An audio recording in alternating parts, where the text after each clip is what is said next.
అందరికీ నమస్కారం welcome to Telugu వెలెట్ America నూతన అధ్యక్షుడిగా జనవరి 20వ తేదీన డొనాల్డ్ ట్రంప్ బాధ్యతలు స్వీకరించిన విషయం మనందరికీ తెలుసు. అయితే ట్రంప్ కూడా మాజీ అధ్యక్షుడు జో బైడెన్ దారిలోనే నడుస్తున్నట్లుగా తెలుస్తుంది. పదవి బాధ్యతలు స్వీకరించిన మొదటి రోజులోనే 1600 మందికి క్షమాభిక్ష అనేది కల్పించాడు. అయితే వారంతా కూడా ట్రంప్ మద్దతుదారులే కావడం గమనార్హం.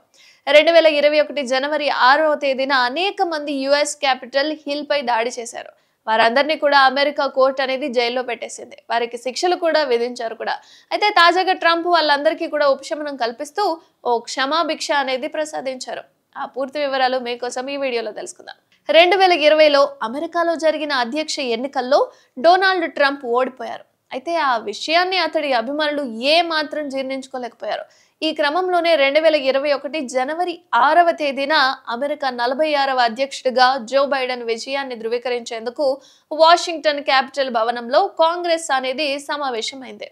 అయితే ఈ సమావేశానికి కొన్ని గంటల ముందే ట్రంప్ మద్దతుదారులందరూ కూడా ట్రంప్ ను కలిశారు. అనేక విషయాలపై కూడా చర్చించారట. ఆ తర్వాత బైడెన్ విజయాన్ని ధృవీకరించబోతున్న చోటుకొచ్చి గొడవ కూడా చేశారు.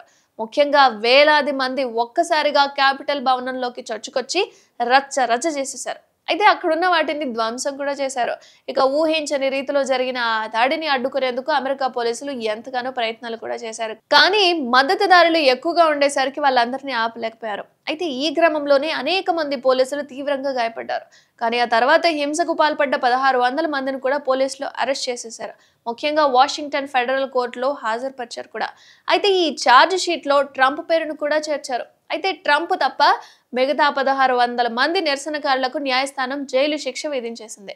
వారందరూ కూడా అప్పటి నుంచి జైల్లోనే ఉన్నారు. అయితే తన మద్దతుదారులను ఎలాగైనా సరే బయటకు తీసుకురావాలని ట్రంప్ ఎప్పటి నుంచో భావిస్తున్నారు. ఈ క్రమంలోనే ఎన్నికలకు ముందే తాను అమెరికా అధ్యక్షుడిగా గెలిస్తే ఖచ్చితంగా మద్దతుదారులకు క్షమాభిక్ష అనేది కల్పిస్తానని ప్రకటించారు. అయితే ఇటీవల విజయం సాధించిన ఆయన అగ్రరాజ్యం అమెరికా 47వ దేశ అధ్యక్షుడిగా జనవరి 20వ తేదీన పదవి బాధ్యతలు చేపట్టారు. ఇచ్చిన మాట ప్రకారమే ట్రంప్ బాధ్యతలు చేపట్టిన తొలి రోజే యుఎస్ క్యాపిటల్ హిల్ దాడిలో శిక్షలు అనుభవిస్తున్న 1600 మందికి ట్రంప్ క్షమాభిక్ష అనేది కల్పించారు. ముఖ్యంగా వారందరిపై ఉన్న కేసులన్నీ కూడా కొట్టేయాలని అటార్నీ జనరల్కు ఆదేశాలు కూడా జారీ చేశారు. అయితే ట్రంప్ తన మద్దతుదారులకు మాత్రమే క్షమాభిక్ష ప్రసాదించగా జో బైడెన్ మాత్రం అనేక మంది నేరస్తులకు శిక్షలు తగ్గించారు. మరణ శిక్షలను కూడా జీవిత ఖైదులుగా మార్చేశారు. మరి ట్రంప్ యొక్క ఈ విధానాన్ని మీరే విధంగా ఖండిస్తారు? కమెంట్ చేయండి.